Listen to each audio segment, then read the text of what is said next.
ভাই এমন অনেক স্ত্রী আছে স্বামীর অল্প ইনকামাই থাকলেও সেই অল্প ইনকামাই দিয়ে সংসারটাকে অনেক সুন্দরভাবে চালিয়ে নিতে পারে। দেখুন স্ত্রী সকালবেলা ঘুম থেকে উঠলো, উঠার পর দেখুন স্বামীর গায়ে সুন্দরভাবে কম্বলটা দিয়ে দিল, দেওয়ার পর দেখুন স্ত্রী আস্তে আস্তে উঠতেছে কারণ সেও অসুস্থ মানুষ। উঠে দেখুন সে মানিব্যাগটা নিল হাতে, মানিব্যাগ থেকে টাকা বের করে দেখে অল্প পরিমাণ কিছু টাকা রয়েছে।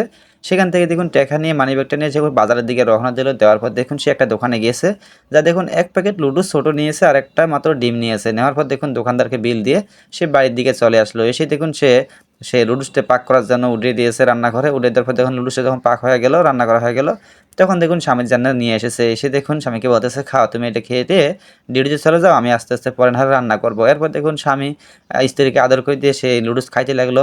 খাওয়ার এক পর্যায়ে দেখুন স্বামীও স্ত্রীকে হাতেছে, স্ত্রী বলতেছে, না আমি খাবো না, তুমি খেয়ে দিয়ে ডিউটিতে চলে যাও, আমি বাসায় আসি, আমি পরে খাবো রান্না করে। তারপর দেখুন স্বামী পানি খাইতেছে। খাওয়ার পর স্বামী কিন্তু স্ত্রীর জন্য ভালোবাসে কিছু সারা খাবার রেখেই দিয়েছে, মানে অর্ধেক রেখে দিয়েছে। দেওয়ার পর দেখুন স্ত্রী আর স্বামী কাজের দিকে চলে যেতেছে। দেখুন স্ত্রী স্বামী কাজের করে দিল, স্বামীও স্ত্রীর কাজের করে দিল। দেওয়ার পর দেখুন যখন স্বামী চলে গেল, তখন দেখুন স্ত্রী আবারও সেই ঘরে এসে স্বামী যে খাবারগুলো সেরে গেছে, আসলে তাকেও কিন্তু অনেক পরিমাণে খিদে লেগেছে। সে দেখুন বসে এই মানে সারা লুডুসগুলো খাইতে লাগলো। কিন্তু স্বামী এদিকে দেখুন হয়তো মোটরসাইকেলের চাবিটা ছেড়ে আসছে, সে এখন মানে ঘরের দিকে চলে গেল, যা দেখে যে স্ত্রী তার সারা খাবারগুলো খাইতেছে। তখন দেখুন এই ভাইটি অনেকটাই কষ্ট পেয়েছে, আহারে তার তো অনেক ক্ষুধা লেগেছিল, আসলে আমাকে আরো জোরে করে মানে জোর করে তাকে খাওয়ানোর চেষ্টা করা লাগতো। এরপর দেখুন স্বামী এসে বলতেছে, আমি না বললাম তোমাকে খাওয়ার জন্য, তুমি খেলে না। তারপর দেখুন স্বামী স্ত্রী এক হয়ে গেল।